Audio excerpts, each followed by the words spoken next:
Hello Transformers fans, welcome to a review of issue 8 of Transformers A Bold New Era. It's been 3 weeks since we last spoke, my time, and so quick recap on where we're up to with the Transformers A Bold New Era storyline. You may recall that Bumblebee has managed to join the Ascenticon uprising, nominally as some kind of bodyguard, security officer, punched his way through Skytread to demonstrate his abilities. And then finishes with the ominous question, where is Quake? That's what Bumblebee's probably really interested in, more than anything else. Then we have Cyclonus, who is finding out near the site of the last battle with the threefold spark, having found some cabling under the ground, which he says is very strange. This shouldn't be here, it's not right. And then we're also looking forward to the return of Sentinel Prime, Starscream and Nautica. There was a conversation between Optimus and Orion Pax and Ironhide last time. Ratchet and Prowl looking at the death of Rubble, the death of Brainstorm. Still not happy with the fact that Ratchet says, it's so hard to kill one of us, you have to be committed, dedicated. Turns out that Rubble was killed by a single blow. That doesn't sound like committed and dedicated, that sounds like a paradox. But anyway, let us move on. Cyclonus gets downed by Flamewar as he tries to take off, and the story recaps from there. Flamewar has a conversation with Shadow Striker. Flamewar, what's happening? I'm playing Dead Dark Drone with there's someone out here pulling up cables, and there's this discussion. Flamewar decides she's going for it. Shadow Stalker reckons otherwise, and then ensues this battle between Cyclonus, Flamewar, lots of toing and froing, weapons, fists, punching, all that kind of stuff. Lots of nice animated, or lots of action I should say.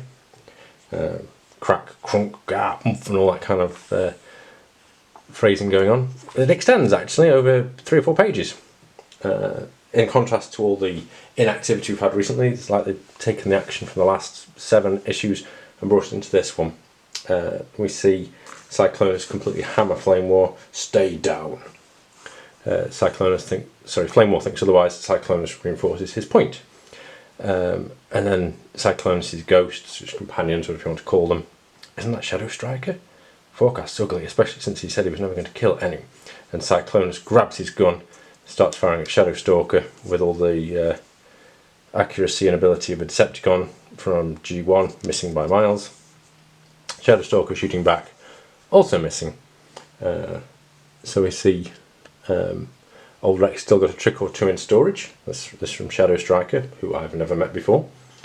And we'll go in a little closer. And we see a fight. Shadow Striker speaks to Flamewar and says, "Are you still alive?" "Yes, that's nice. You wish you'd stayed underground?"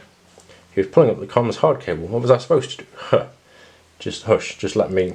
And Cyclonus transforms and flies off into the deep blue yonder. There's an altercation or a disagreement between Flamewar and Shadow Stalker. It should have been accusing it a tight operation, but not so in this case. We come to Megatron, which is always nice to see. Let me sort that with him again. There we go. Stand back a little, it's quite apt. Megatron's off to see Termagax, somebody else we've never met. Termagax lives in voluntary solitude on the top of this tall tower of construction. "I did not know if you would let me in," said Megatron. "Neither did I," replies Termagax. "Don't let anybody in."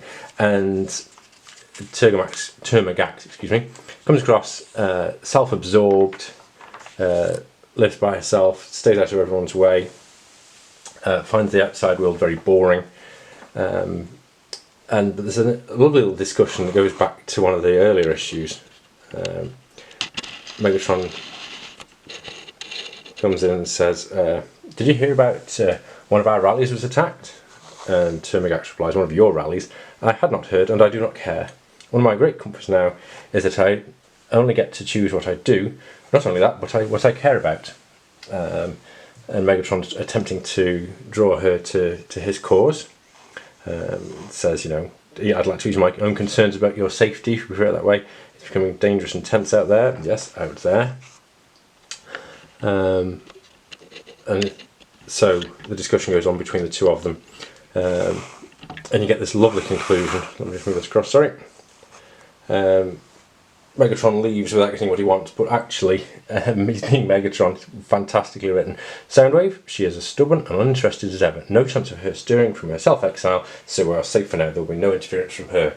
And she's there constructing these non-lethal weapons, and Soundwave is just making sure, sorry, Megatron is just making sure that she isn't going to get in the way of his planned uprising. I'm still, as I've said before, still convinced that the attack at Megatron's rally, our rally, your rally, was a put-up job, due to generate sympathy and possibly get some engagement from Termagax. Nothing happening. Bumblebee joining Elite 1 in the Ascenticon security ranks. Still no idea about what happened to Quake, lots of talking. And then we realised that Megatron wants Bumblebee to be a visible security escort at the emergency summit coming up at the Senate, which will hopefully include Sentinel Prime, Starscream and Nautica. If you haven't worked out by now, they aren't here in this issue. Interesting discussion going on between Chromia and Prowl and Freud. Freud, the psychologist, with an interesting character. So they want to know, Freud, is Quake capable of something like this? Of course he is. Have you seen him? He's psychologically, I mean, we don't need you to tell us he's big. So Freud, a bit too literal. But yes, he's disappeared. So the three of them trying to work out if it's Quake who's murdered either Rubble or Brainstorm. Fine. Since you're all apparently unable to see a moon that blots out half the sky above you, fine. Autobot policy is one of self-restraint on a planetary civilizational level. It doesn't work against creatures who are willful, curious, creative, assertive. Freud kind of drawing together a lot of the threads that we've seen around energon rationing, population control, and there is clearly an uprising against that. The Autobots, for whatever reason, aren't seeing it. Still coming across as slightly inept, slightly incompetent. The Decepticons, the Ascenticons, excuse me, several steps ahead of them, and miles ahead in terms of planning and thinking. The contrast between the Autobots stumbling around like fools, the Ascenticons moving ahead with their plan is clearly seen in this issue. We now have this purple jet, Cyclonus, who flew off from his last battle, actually ramming into the building. Interestingly, you would show that in a comic book, but here we are, an aircraft, or a pseudo-aircraft, crashes into a building. The very same building where Prowl, Freud, and Chromie are having their discussion. I think you wanted to talk to me, didn't you? And so we get Cyclonus, who explains and actually advances the plot, pulling up the wires, the cabling that's underneath the memorial crater, the site of the last battle, with a threefold spark where Cyclonus tends to hang out. And its desecration, the whole point of the memorial is it to be permanent, unchanging, untouched. And they've found that there are bots underground there, dug in. Possibly the 200 that are missing, possibly more even. It's not clear how many there are, but there are certainly a lot. So you can see things, as Freud was attempting to explain, there's this expansion and pushing and forcing against constraint and restraint and self-restraint that is going to lead to conflict. Cyclonus tells them where they are, things building up. There's a lovely little conclusion. Sideswipe walks in, and the conclusion this time looking very hopeful indeed. Let me just pan across to the. There we are. So Sideswipe and Chromia. Okay, go call in Windblade and Barricade. Notify your own packs that I'm breaking open the arsenal on my own authority. We're going hunting, and we're absolutely not going undergunned this time. Outstanding. Continued in 2 weeks. Maybe 2 weeks, maybe 3. Like I said, it was 3 weeks since the last issue, so we'll see. I'll move very quickly on from there, but I'm looking forward to seeing a well-gunned, well-equipped Autobot security force going out to the crater site. Interesting possibilities of actual open battle at a point.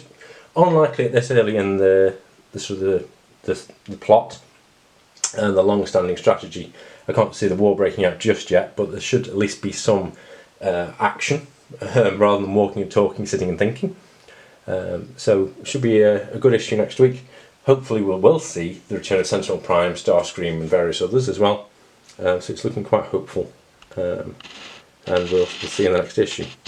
On the subject of the next issue, the cover, we have Starscream, Elita 1, Orion, Bumblebee and Hound. My personal G1 favourite character is Hound by a long way. So it'll be interesting to see if he is part of the security force that goes off to the crater. I have Cyclonus in full-on warrior mode, presumably crashing through the Autobot security building. The alternative cover gallery includes Megatron rallying troops to his cause or making sure this thing out of the way. Visit the scenic Cybertronian mountains, might do if I get time over the summer. Transformers Ghostbusters is out now. I've not seen it, not had any interest in it. Similarly, Star Trek Transformers, that crossover.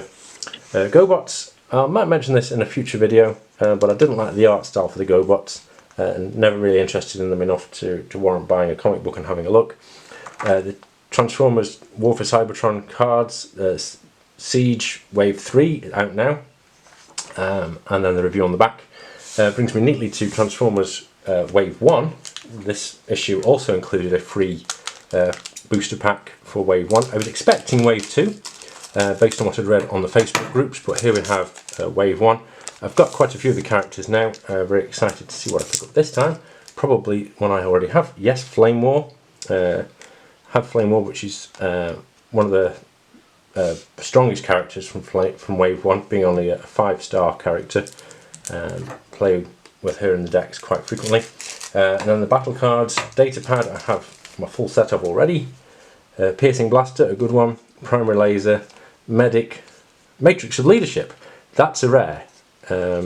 Multi-Mission Gear and Bug Bomb. I have some Ascenticons, never played with them, but Matrix of Leadership is a real find. It's a rare, very highly valued, of no use to me,